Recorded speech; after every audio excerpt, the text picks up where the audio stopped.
Assalamualaikum. और today's topic is pyrosequencing. Pyrosequencing क्या होती है बेसिकली पहले ये देख लेते हैं. Pyrosequencing is basically a technique और आप मेथड कह लें जिसके अंदर हम डीएनए को सीक्वेंस करते हैं, डीएनए के सीक्वेंस मालूम करते हैं. ठीक है. अच्छा, इससे सीक्वेंसिंग बाय सिंथेसिस भी कहते हैं इस मेथड को. क्यों सीक्वेंसिंग बाय सिंथेसिस? इसका मतलब ये है सिंथेसिस होते होते हम इसको सीक्वेंस करेंगे. ओके.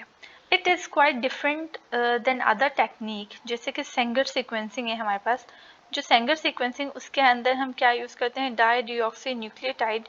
मैं ऊपर लिंक अटैच कर देती हूँ if you want to see that. और पायरो सीक्वेंसिंग के अंदर हम यूज़ करते हैं पायरोफॉस्फेट. इस चीज़ को भी हम आगे जाके मज़ीद डिटेल में देखेंगे. So this technique is quite interesting and जो नेचुरल फेनोमेना है उसी को यूज़ करते हुए ये टेक्निक हम करते हैं और ये इजी भी है, इंटरेस्टिंग भी है. Here are some reagents which are used in pyrosequencing. Number one is adenosine phosphosulfate. This is basically a substrate, luciferin, luciferase and apyrase. apyrase का ये है कि जो एक्सेसिव न्यूक्लियोटाइड्स हैं सिस्टम से, यानी जो हमारे पास फ्लो सेल है उसके अंदर एक्सेसिव न्यूक्लियोटाइड्स भी होंगे तो उन्हें रिमूव करना ए पायरेस का काम है. उसे चॉप ऑफ करके और फ्लो सेल से हटा देता है, ख़त्म कर देता है बिल्कुल. तो ये ए पायरेस का काम है. Here is a basic concept. इसके अंदर क्या है कि नॉर्मली क्या होता है कि हमारे पास डीएनए है. ठीक है. ये डीएनए टेम्पलेट डीएनए है और रेप्लिकेशन का अमल है. और डीएनए पॉलीमरेज आएगा और प्राइमर के साथ बाइंड होगा और क्या करेगा, एम्प्लीफिकेशन. ठीक है. अच्छा, जो पॉलीमरेज है वो वन न्यूक्लियोटाइड यानी डिनोवो काम नहीं करता. उससे पहले से बनी हुई सीक्वेंस चाहिए जिसके आगे वो बाइंड होके और फिर आगे काम करेगा. ठीक है. अब इस प्रोसेस के अंदर जो न्यूक्लियोटाइड्स अटैच हो रहे हैं यहाँ पर वो basically in the form of triphosphate में आते हैं. आपको पता होगा कि जो डीएनए है उसके अंदर 4 बेसिस होती हैं, एडेनिन, साइटोसिन, गुआनिन, थायमीन. ठीक है. तो ये जो बेसिस इनकॉर्पोरेट होती है इस डीएनए स्ट्रैंड में, this is basically come in the form of triphosphate. ठीक है.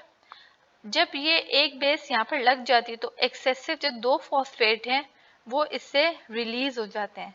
इन 2 फॉस्फेट को हम कहते हैं पायरोफॉस्फेट. ठीक है. मतलब एक फॉस्फेट है तो मोनोफॉस्फेट, 2 है तो पायरोफॉस्फेट और अगर 3 है तो ट्राइफॉस्फेट. ट्राइफॉस्फेट की शक्ल में आया था ये न्यूक्लियोटाइड. ठीक है. एक phosphate along with this nitrogenous base that is adenine or cytosine whatsoever it is, ये यहाँ पर लगी और लगने के बाद में जो 2 एक्स्ट्रा फॉस्फेट थे that are released from the system in the form of pyrophosphate. पायरोसीक्वेंसिंग जो है वो इसी पायरोफॉस्फेट को यूज करते हुए होती है. तो this is double P means pyrophosphate और जो एपीएस है ये मैंने आपको दिखाया था substrate. Here it is adenosine phosphosulphate, APS.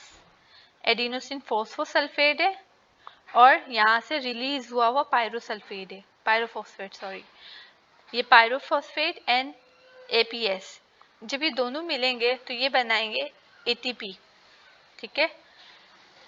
और ये जो प्रोसेस है this is carried out by an enzyme named as ATP sulphurylase. ATP sulphurylase क्या करता है, पायरोफॉस्फेट और एडिनोसिन फोस्फोसल्फेट दोनों को मिलाकर क्या बनाता है, एटीपी.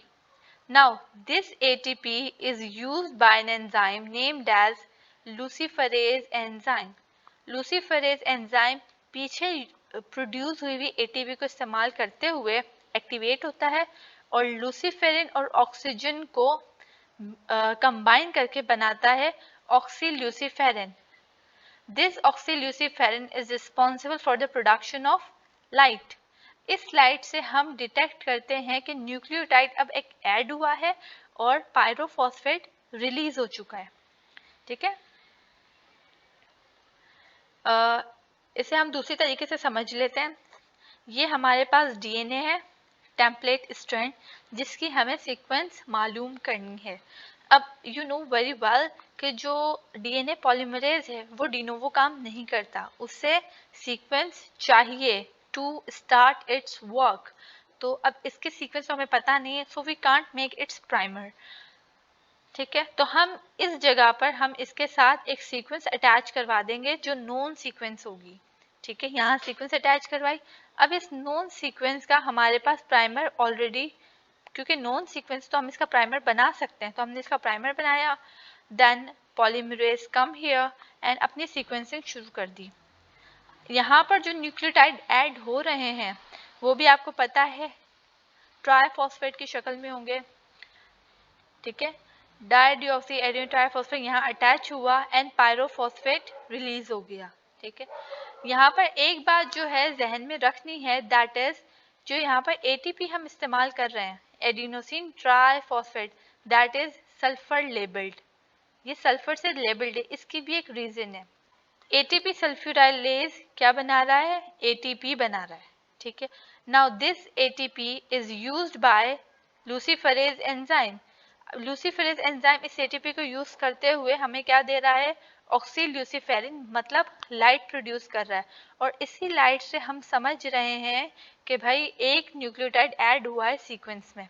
ठीक है, तो ये हमें गलत सिग्नल ना मिले, हम इसे नॉर्मल एटीपी भी लगे या भले एटीपी ना लगे, ऑक्सील्यूसीफेरेज एंजाइम ने हमारी दी हुई एटीपी यूज करके एक गलत सिग्नल प्रोड्यूस कर दिया, इससे हमें कुछ धोखे में ना रह जाए, इसलिए हमने यहाँ पर सल्फर लेबल्ड एटीपी लगाई है।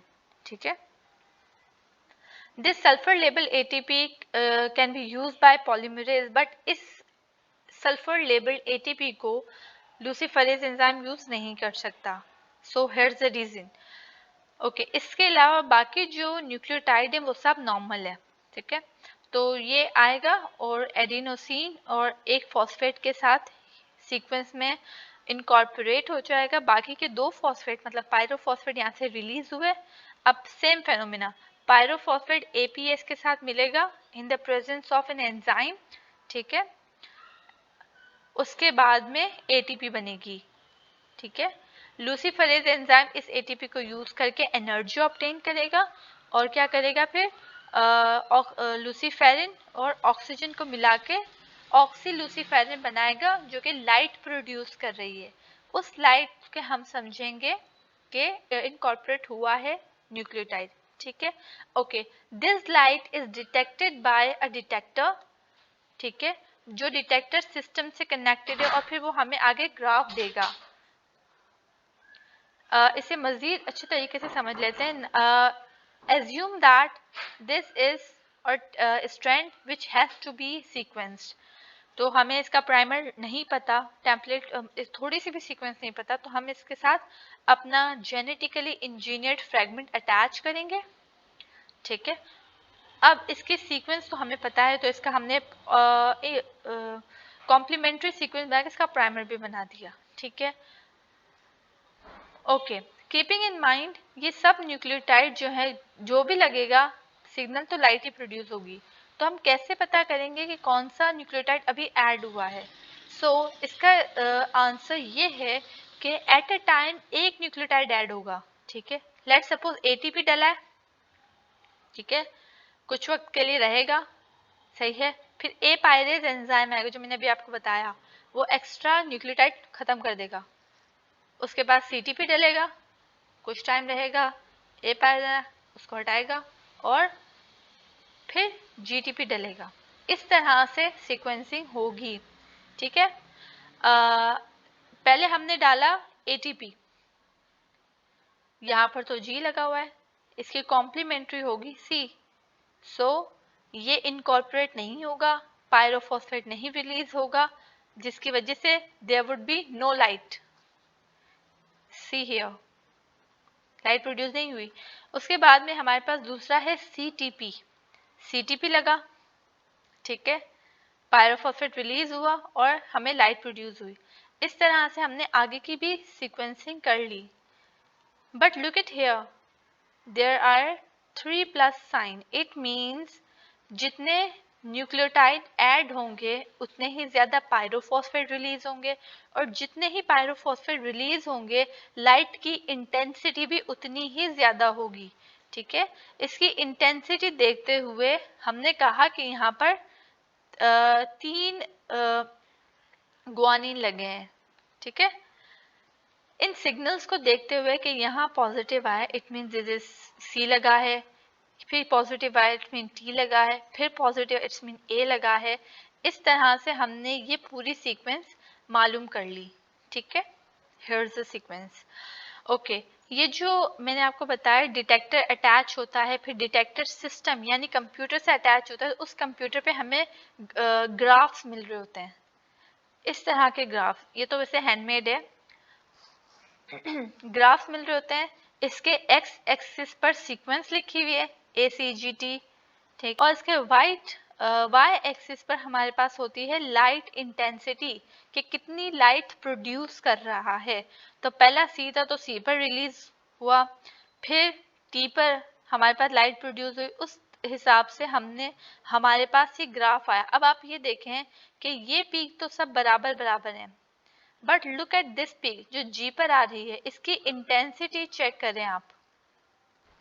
ठीक है, काफी बड़ी है। It means here is the strongest signal we get. Okay, तो इस हिसाब से हमने सीक्वेंस पता कर ली कि CTACT।